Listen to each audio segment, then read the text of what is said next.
Thanksgiving. So, guys, think about this here, man. We're gonna all be with our families next week, starting Wednesday, maybe starting Tuesday.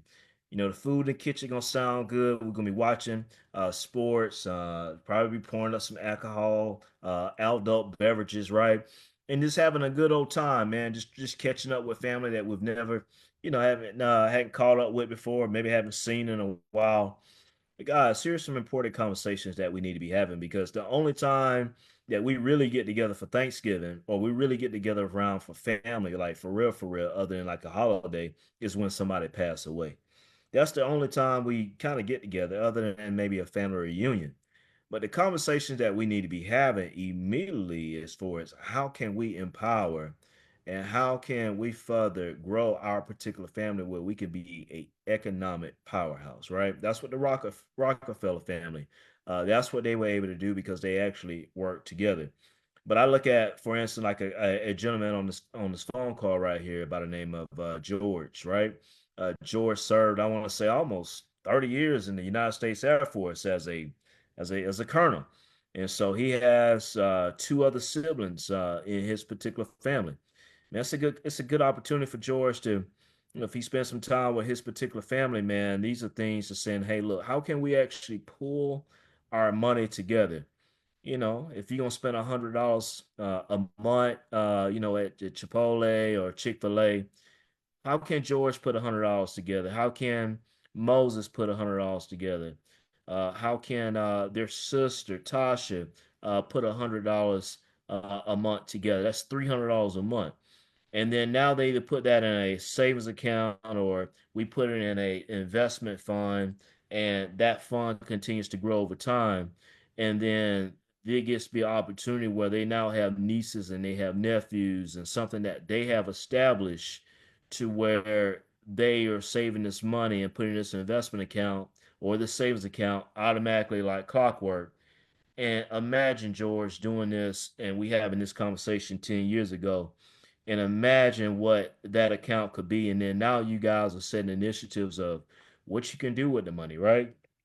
You give it to these nieces and nephews as far as maybe help them with the college funds, or maybe to help them with their particular businesses, or if they go on to the military like you, George, as far as sometimes we know it could be a struggle as a young soldier, right? Uh, these are things that we can actually do to set up and empower our particular families in itself, right? We call this economic power in itself, right? These are the things as far as I like with George, and so I'm gonna use George as an example tonight. George and his brother Moses and his sister Tasha, right? They had a father that passed away a few years ago, and his father was big, I believe, into truck driving.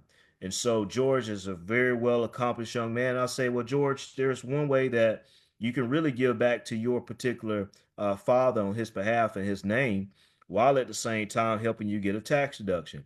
I said, why not set up a nonprofit? So these are conversations that we could be having as far as next Thursday around at the dinner table. Not only just setting up a savings account or investment fund for the family, but how do we set up a nonprofit organization to where we can make sure that our last name continue to be assets and we continue to keep our last name strong and we continue to empower our community. George's dad was a truck driver. I told George, set up some type of initiatives in this nonprofit to where you can honor your dad while at the same time you can give back to your community. Those are things, the conversations that I want us to continue to have because a lot of times our family members are not thinking about the future. They're thinking about currently the next paycheck or Black Friday and being able to spend the money and not necessarily actually save or invest the money, but always consume because you got to remember that's the way our mind frame really thinks about because one, we want to trade time for dollars, and then we spend the money that we do make. And so our mindset here in the Less Win financial community is definitely different.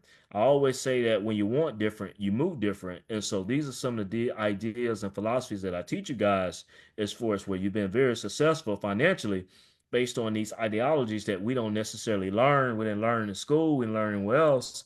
And I'm posting this information that's empowering you guys. And so I think about this right here, George, as far as continue to not only set up an investment account, savings account, and a nonprofit, for your particular family.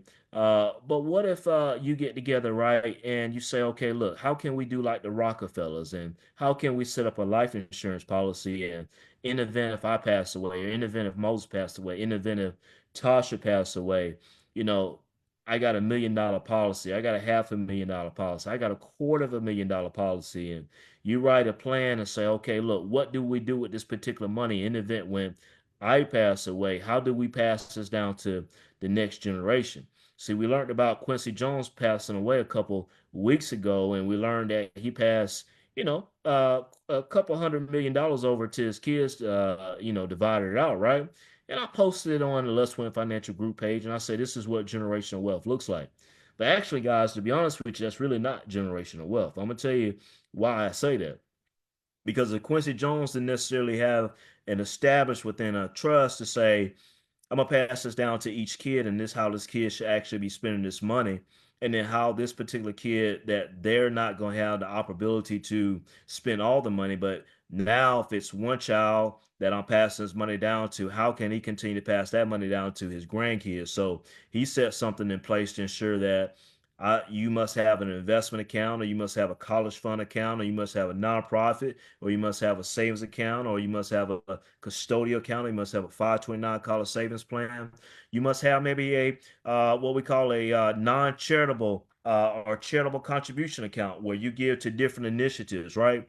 But we want to be able, if Quincy Jones been able to have it, to not only just seed the money to his kids, but how do you establish rules where you pass it down, this money you pass down to ensure that that child don't spend all that money, but that money continues to be passed down to the next generation and the next generation. That's what generational wealth is, right? We talk about generational wealth so loosely on social media, and I guarantee you can go on Instagram right about now and put a post up on a story and ask anybody if they're building generational wealth. And if they don't necessarily have a trust in place, right? If they have a 401k account or any type of investment accounts or a savings account, and they got their minors, which is a child that's under 18, listed as a beneficiary on those accounts, they're not building generational wealth, right? That's the thing, right? We're not educated, we're not empowered enough to actually know that. And so when we doing it at Thanksgiving, we need to be able to say, hey, look, grandma, what about your life insurance? What type of life insurance do you have? Right? Do you actually know where your policy is at? So in the event if anything happens to you, we don't necessarily have to be ramshacking your house, but we can actually go to it. Maybe you could set it out if you don't know where it's at. Maybe you can call your life insurance company and be able to find this out, right? Because at the end of the day, I just had a conversation with another subscriber here in the Let's Win Financial community where his mother had an annuity, where the father had it and he passed away. And now he's trying to get a copy of the annuity, and the life insurance company is not necessarily giving that information. Because guess what? The father didn't necessarily have that policy there to be able to share it with family. So now it's like very difficult for them to find it because he wants to say, hey, look, he feel like his mother's a rider on that annuity, which I don't really approve of annuities or really like annuities, but they've been in it for a while. But these are the things that we need to be having the conversations about, right? Life insurance, these policies, man, are very important. Grandma, do you have enough, right? Where you want to be buried at? What is your life insurance? How much do you have on it? Grandma, you have a will? Do you have a trust in place? Grandma, on this particular house where you currently at? Is it registered? Do we need to get you a trust in place? If grandma, if you don't want to do that, hey, look, there's a financial advisor here at Let's Win Financial can call you and help you through this particular process and be able to help you get through this here. Because the last thing, grandma, that we want to do, we don't want to fight over your money. We don't want to fight over your possessions. We want this to be a smooth process in itself, right? You're going to ask your aunties and your uncles, right? As far as, hey, man, where your 401k accounts? Where you at, man? Do you feel like if you're able to retire peacefully without being stressful at 70 and 75 and continue to have to work because of some of the bad decisions they've made him. Hey, Unc, your 401k account, man, do you know the percentage that your company match, right? Or do you know what it's going to grow into by the time that you retire? Or Unc, do you understand the investment options inside of your 401k? Hey, look, if they don't know, they don't know. And nine times out of 10, they don't know, right? Hey, Unc, I'm working with a personal financial advisor, man, that I can have him help you understand this here so you can get closer to that goal to where you want to be at. So we here in the kitchen and we watching LeBron James and we arguing over who the best between Michael Jordan and LeBron James. And we're sitting here watching the Cowboys and trying to figure out why they suck. And these are the things that's not necessarily adding value to our particular financial lives, right? Was at the end of the day, that's what really matters because it costs money to get to grandma's house, right? It costs money to get to our family's house, right? It costs money to spend money on Black Friday. Oh, it costs money when we get to the point where it's Christmas, right? And we got to spend money on our kids, right? Man, it's a very bad feeling when we can't necessarily spend what we want to spend or necessarily have a budget on what we want to spend because of some of the bad financial decisions that we've made previously. Money is not the most important thing, but it's important when it comes to when you have to wake up in the morning, turn on your lights and your water and your car and putting gas in your car. That's when it's really important, and that's the point that we want to be good stewards of it. So, guys, I want to share an example right about here, right? It's for setting up an LLC for you and your family, right? And this right here is so powerful, guys, that I'm about to share here with you. It's about to blow your mind, right? And so I thought about this here, right? Because these are the things that I want us to not necessarily think about between who the best between LeBron James and Michael Jordan, or who's the next man up in the NBA on Ant-Man, or looking at your Hard Rock app and putting in $100 bet on it, hoping you can get $2,500, or putting $5 in and hoping you can get $50, right? Because the Hard Rock app and the gambling has been a serious thing that has been growing in the African American community and in the sports world in itself, right? But guys, this right here, what I'm about to share with y'all is so powerful, right? And so this right here is what you call as far as how can we actually set up a LLC within our particular family, right? And when we set this LLC up, how do we actually formalize this to where it's just huge? It just blows up. So George, I'm gonna keep using you as an example, right? So you're at the dinner table here next Thursday here with your family, and you say, "Hey guys, let's set up a LLC," and I'll actually email this to you guys as well. So you say George, let's set up a LLC, and then the members of the LLC will be the family members. So George will have his sister Tasha, and his brother Moses, right? And if in order to become a member, you must pledge $2,500 up front and $300 a month for 36 months, right? This right here, guys, is what you call a operating agreement. Anytime you're doing business with family, you want some type of operating agreement because somebody gonna want to get out at some point. But as long as you have this operating agreement in place, you don't consider all measures, consider all risks, and they pretty much have to stay within that time frame that you say and abide within those rules. All right. So we get to the point, man, where let's say, for instance, it's 5 years down the road, it's 10 years down the road, 7 years down the road. Okay, now the family raises $100,000. All right. Then we want to get leverage to credit, right? One, two, or three family members where we leverage credit, where we get access to a line of credit. And then what we want to do is we want to pledge that capital as a down payment for maybe three, four, 5 unit real estate building property here. I look at my man Zamora that's on here. He's a real estate broker, right? So we use this money here and we capitalize it. And now we go use this money and hire it and employ it to go make money, make more money for us. Then we use this money right here that we make off the building right here, off the monthly income, or we take some of the equity out of the particular property here, right? And now, guys, guess what we go do? And matter of fact, guys, here's the word of the motto in 2025 for the Let's Win financial community. It's called skilling up, right? So this right here blowing your mind because now you started at this right here. You started at next Thursday, right? Having a conversation about setting up an LLC. Then you set the LLC up, then you set the rules up, then you set an operating agreement up, and then a few years later, now you don't raise $100,000 because guess what? The amount of money that you spending right here, right? This $2,500 up front, this your vacation money right here, right? And this your money right here you spending on Amazon and going and shopping at Macy's and all that other place, right? So a few years down the line, you get your $100,000, right? You leverage family members to get the credit. Now you go buy the multi-family property, a commercial building, or you single family home. And then you make money from this right here, pull the equity out, and boom, you go buy a franchise building here, right? Because now you got cash flow and generating income, and you got assets that's building up. And then here you use the money to invest in family member businesses and a proven track record that the money that you make in front of businesses and the equity that you're making off of it, right? And so when you think about here, right, here are some different things that we can do with the money, right? Guys, when you go to a Dunkin' Donuts and you buy the coffee, you can only not only be a consumer, but you can darn sure be the owner of it as well, right? You got to think about that. The ownership is key in America. We can own motels across the country. The 7-Elevens is one of the most cheapest franchises that you can own. Going in there and buying chips and snacking all that stuff as a consumer, you can actually be an owner. Young ladies, where you're going to get your nails done every single month, you can actually buy a actual nail salon that's already in place now. You ain't even got to start all over again. You can go onto a website called Biz Buy Sell, and I've showed you guys that before. Biz Buy Sell, Bizbuy Sell, and go and buy an existing nail salon. Go and buy existing beauty supply stores. I mean, young ladies, we buying the weave and the eyelashes and the wigs, right? Not only just being a consumer, but hey, we can be a owner in itself, right? And so within this here, right, we work the businesses, right? But we keep our day jobs until the businesses can pay us about 100% of the day job salary, right?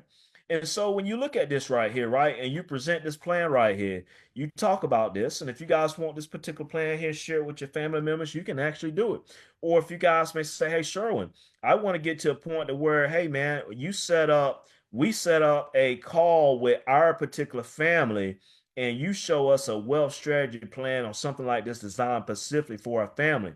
So we might not have $2,500, but hey, we might have $500 and we probably got about say 10 or 15 family members here that can put up $500, and then we put the $300 a month. Where do we put the $300 a month? Maybe we put in a Alley savings account, or maybe we go into a Fidelity cash management account, right? Where it's joined some high interest savings where your Alley is doing say 4% and your Fidelity cash management maybe paying 4.5%. Or you may say, sure, when I want a little bit more than that, I want to put some of this money to work for us over time. And now we put into a brokerage account, which is a non-retirement investment account through Fidelity.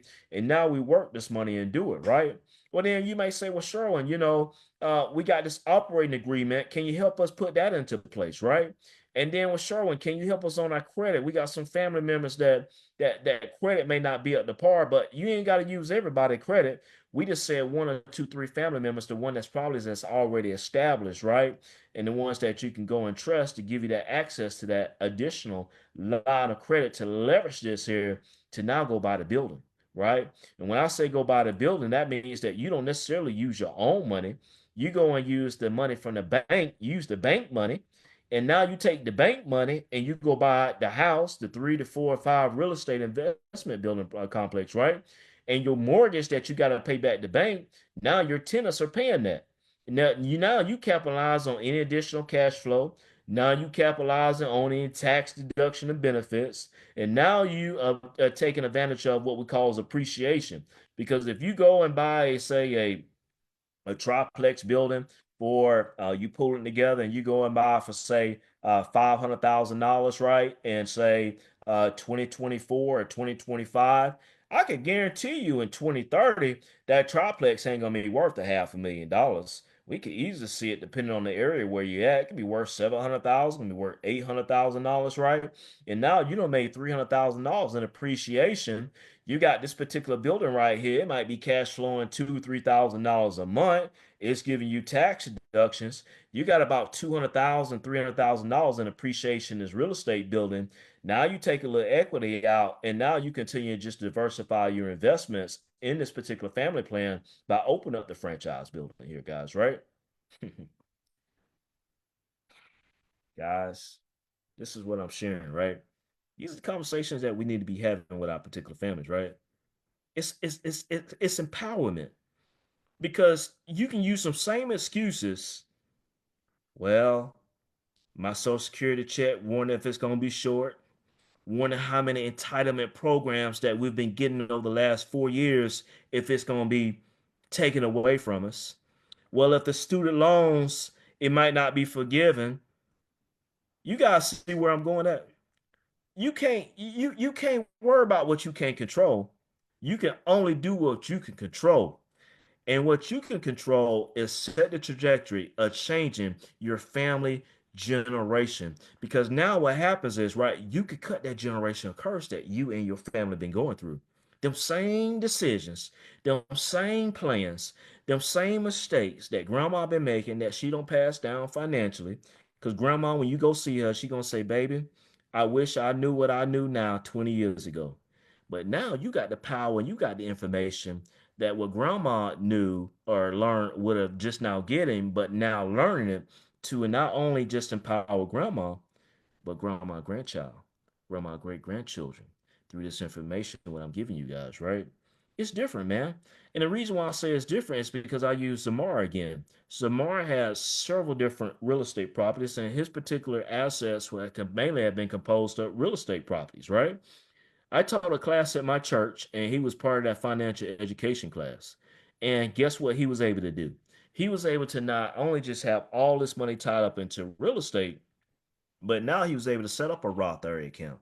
Now he was able to set up investment accounts for his kids. Now he was able to set up a crypto account. Now he was set up a brokerage account. Now he was able to set up a what you call a Fidelity Cash Management account, where he was just kind of sitting on some on the sideline with a large cap of cash and say, "Hey, look, I'm ready to buy this for my next real estate property." But I say, "Hey, Zamora, man, let's put this money in Fidelity Cash Management and let's make money off of it, right?" Making close to almost about $1,800 to $2,000 a month just the interest on this money just sitting, right? These are the things that I'm saying that you have to empower and be in the right circle, in the right room, because I could guarantee you guys hear me say this all the time. Look, you have to realize between your family what's an asset and what's a liability. And you got to realize there's going to be some of them broke family members that's going to be coming there this weekend or next weekend, right? That's going to be asking you for money like you've been doing for the last several years, right? But if they can't help themselves, they're going to continue to keep asking for that same amount of money the next time that you see them the following years, right? But guys, those are the ideas and the concepts that we have to change to break these generational curses that the African American community is going. Because guys, I can just tell you this right here. The rich is about to get richer in these next 4 years. And if we don't catch on and we don't get on the money train, guess what? We gonna get left behind. You know what I'm saying? So I can't so I'm just telling people, look, you can't be thinking emotionally these days. You gotta start thinking logically. And I'm about to show you guys some steps and some things that you should be watching in the news, and you probably don't even really have to watch it now that I think about it, right? Because guess what? I'm gonna tell you about it, and I'm gonna put you in a position like what we've been doing since you've been within Let's Win Financial community is to actually win. So check this out. I'm gonna show you guys a couple examples here. What's happening? And if you don't recognize this, and you haven't, but I'm gonna share some information here with you. So check this out. I'm gonna share this right here. This is powerful information, and it's just keep happening. It's just keep leading up to it. So check this out, guys.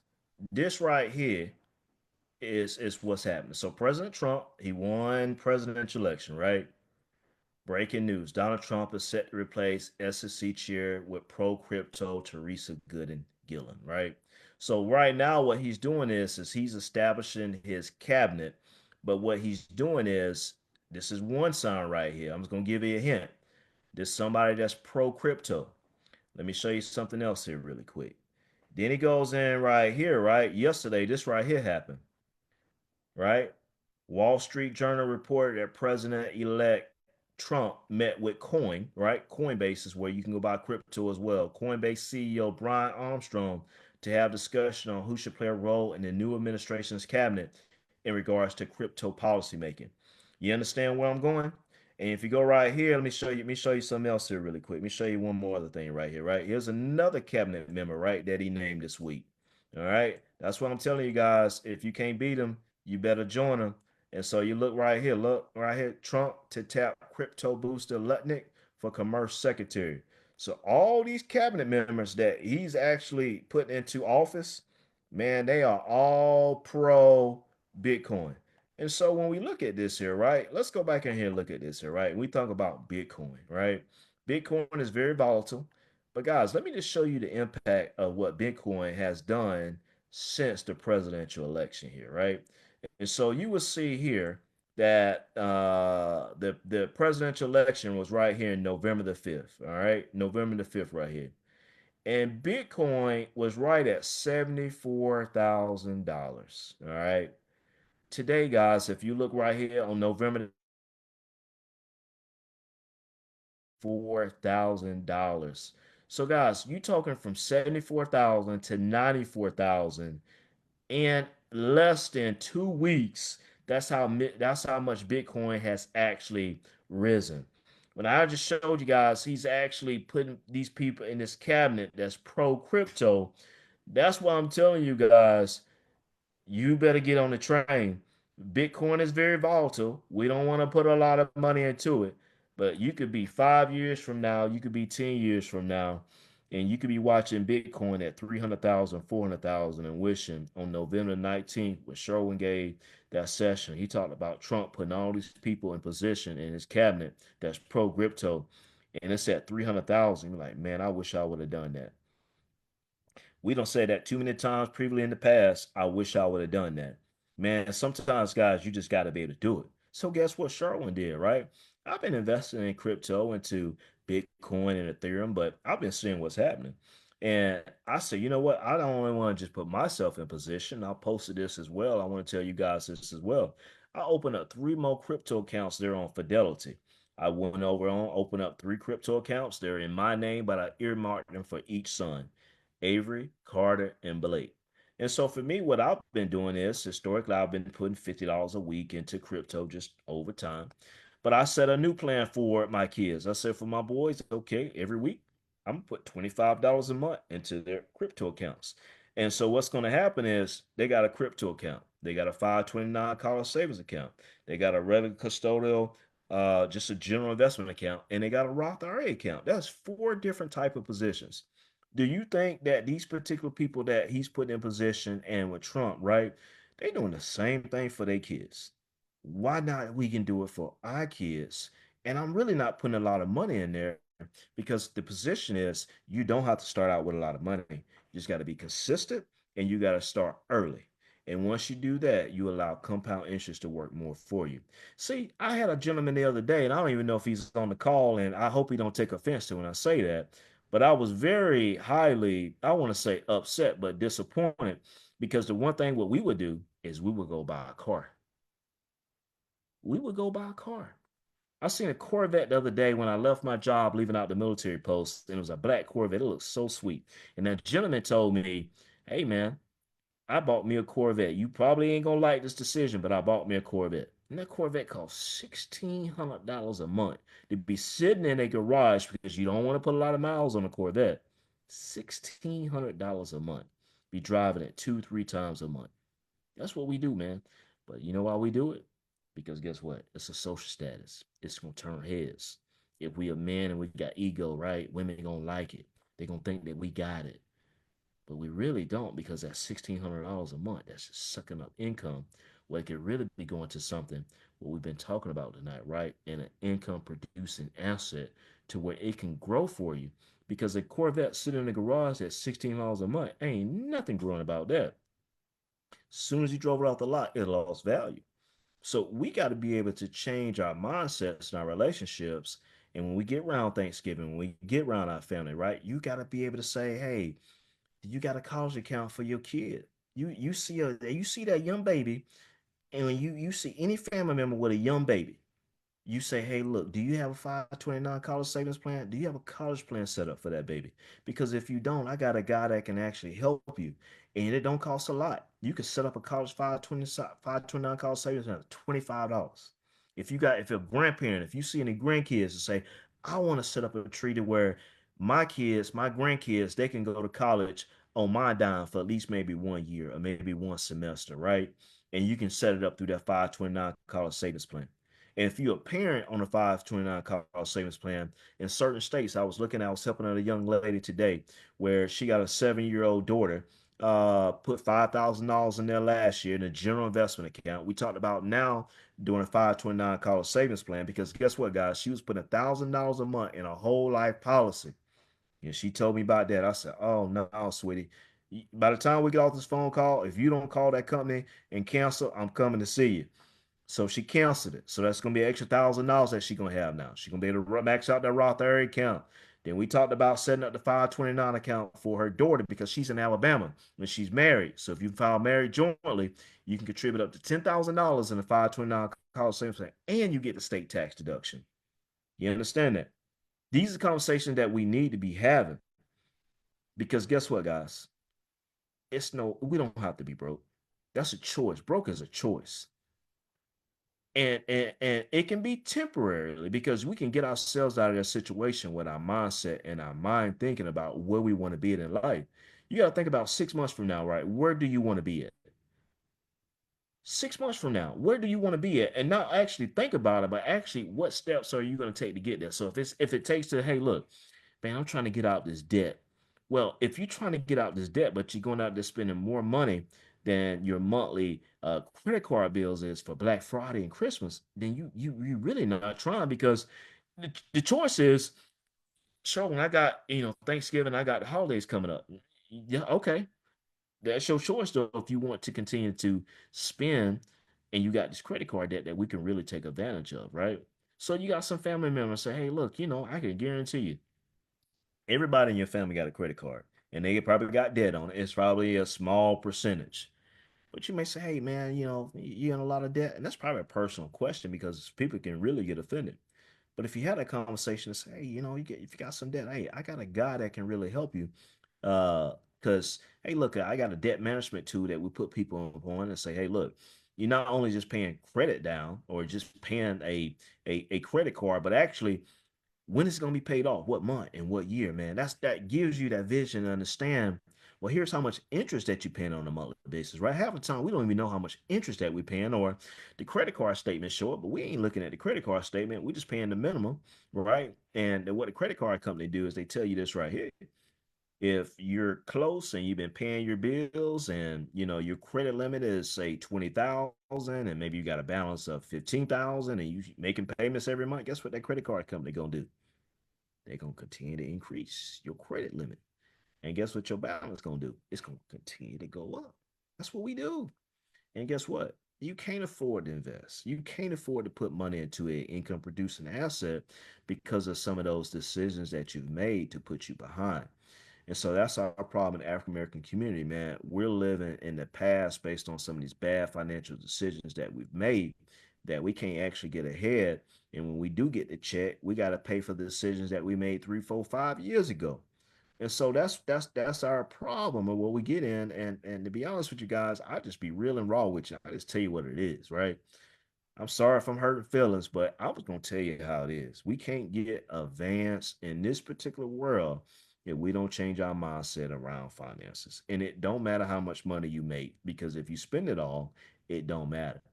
You can keep it. Yeah, that's okay. But the most important aspect of it is you can actually multiply it. And when you multiply it, then that's when you can actually really pass it down. And when you multiply it, then that's when you can really be able to say, how do you multiply it? That's where that generational wealth come in, because now you can have that financial literacy. Say, this is how I'm multiplying it, and be able to teach your kids. Because one thing is they're watching you, and when they're watching you, they're asking, "Hey, Daddy, how you doing that?" Well, hey, Unc, how you doing that? Hey, Granddad, how you doing that? Then you could start that conversation the same way that my dad had that conversation with me in 2011.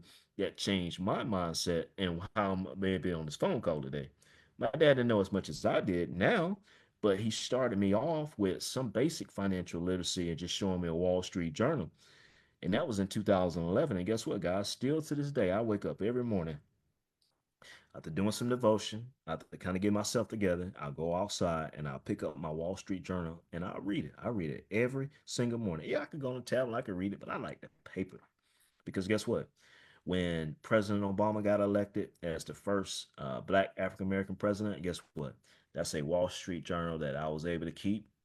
I collect Wall Street journals, the ones that's most important. Those are collectibles for me. This is, I eat, sleep, and breathe it.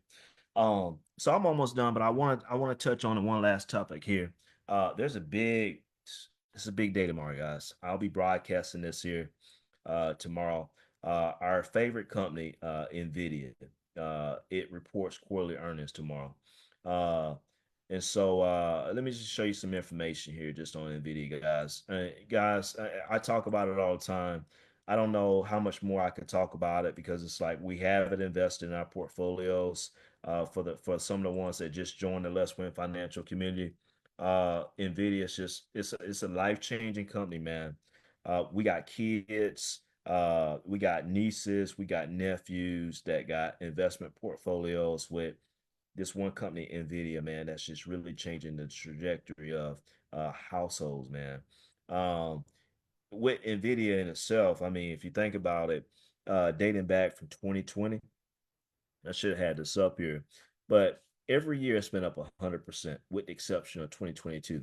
It was over 100% in 2020. It was over 100% in 2021. It was over 100% in 2023, which was up 239% in 2023. And so far this year in 2024, it's up 196% because it's the engine behind artificial intelligence. And so everything that we're doing today, we're starting to find out, even in our jobs, more and more, and everything that we do in this particular world, AI, that's really the new internet. And so these chips that NVIDIA makes, which is the human intelligence, right, is what really drives it.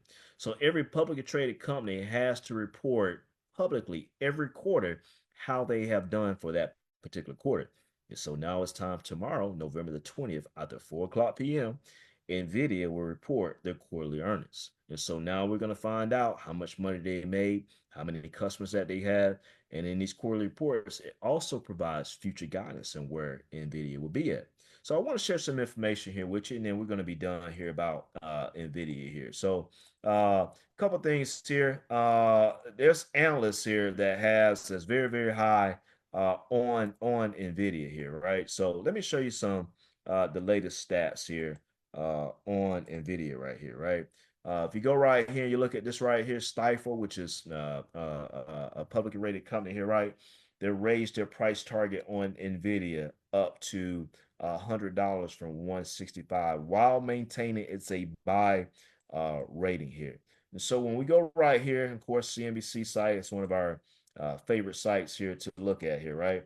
And so let me go over here and let's go right here and look at Nvidia here, right? So we got it right here, Nvidia. And so right now, guys, it's at $147, right? And so it was up here 4.89% today. Very, very good day. You see right here in the after hours report. So the market is closed, but the after hours report tells us that in the event if the market was open, here's what NVIDIA would be doing. Guys, tomorrow, this here is going to drive your portfolios, well, whether it's up or whether it's down. But it's going to drive your portfolios tomorrow. It's going to be a lot of movement on Nvidia here, right? So one thing else I want to share here with you down here, if you look year to date, that's from January 1st to whatever date that we're currently in the prospective year, you will see right here, year to date, Nvidia right here is up 196%, guys. So you will see up here though, Nvidia share price is at $147 per share. And you go right here and we go back and we look right here, the Stifle company right here, right? Their projections for Nvidia it was $165. Now they're projecting for it to be $180, right? There's a bunch of analysts that has different projections on Nvidia. Now, we will see tomorrow after 4 o'clock where Nvidia stock price will be at based on when they report that quarterly earnings. And so tomorrow, I will be live. I will be live on the Facebook page. All right. If you got to be on the Let's Win Financial Group Facebook page, I am going to be live and I will be sharing with you, just like last time, the breakdown of NVIDIA quarterly earnings report live. It's going to be live, right? I like it. And so we're going to hype it up because guess what, guys?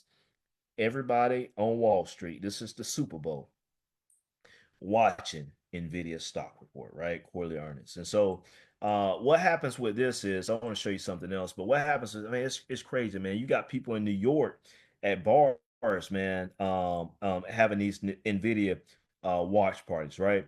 These are the people that's actually invested in the company, and they ain't just watching some LeBron James tonight playing the Utah Jazz on a Hard Rock app, hoping and wishing that they hit their parlays. No, man, this is a company here that we see that's changing trajectory and changing the U.S., man, and the world and how it's operating. And here we are, we invest in this particular company, right? And so I want to share here with you, man. This is some powerful information, right? I just want to share here with you guys.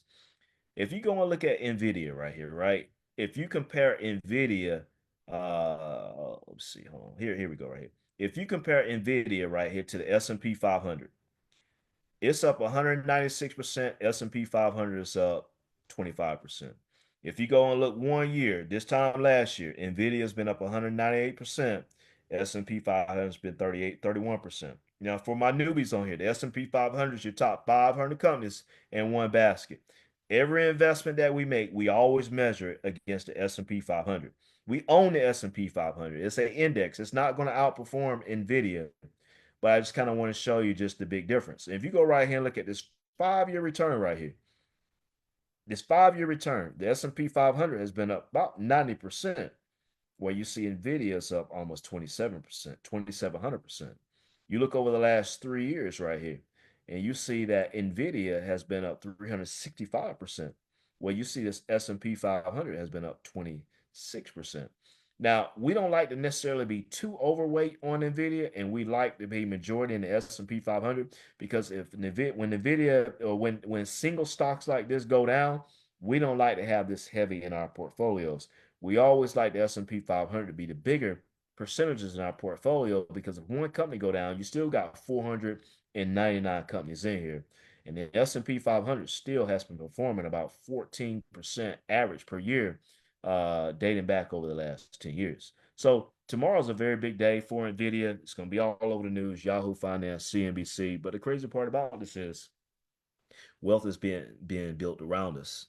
I just showed you about Bitcoin, those new developments that's happening, right? That's wealth that's being built. But here we are. We don't know it. We don't understand this. You guys are getting this information tonight. Go and ask your family if they know what NVIDIA is. Hey, and it's not NVIDIA. It's not N-A, no, it's NVIDIA. So it's NVIDIA. So next time you say it, it's NVIDIA, not NVIDIA. But ask them, have you heard a company called NVIDIA? They're gonna say, what is that? And here you are, you've been in this company for 2, 3 years, and it's been up 400%, and all it's going to continue to do is keep growing over time. Now, will it be some volatility? Absolutely. But like I was telling Rodney, he was asking me, hey, Sherwin, should I sell some NVIDIA? I think it was for Tesla or Palantir. I'm like, man, you never sell NVIDIA. And if they have a pullback tomorrow, that's a great opportunity to buy that particular company as an asset, because what I just showed you, the price targets on Nvidia, man, and those are like 6 to 12 month targets. I mean, 180, it's 147 now. They got a price target of 180. Yeah, this time next year, Nvidia might be 250. All right. 2 years from now, we're probably looking at $300 per share. So let's stay invested in that. All right. So that's all I have. Didn't want to be too long, but hey, Thanksgiving is next Thursday. We want to have those conversations with our particular families to make sure that we empower them. If anybody wanted that particular LLC set up that I shared tonight, just let me know. I'll be able to share it with you guys. Or if you have, you want to invite me into some like a big Zoom room like this here with family, and be able to help different family members with their own financial one-on-ones, we could do that as well. But just come tonight and be able to share with you guys how we can continue to help our families grow financially, because you guys are doing exceptionally well. I'm proud of you. But the reach here at Let's Win Financial is to make sure that we can even reach more, because the motto here is Let's Win Financial was created to create financial legacies, not just for you, but for generations to come.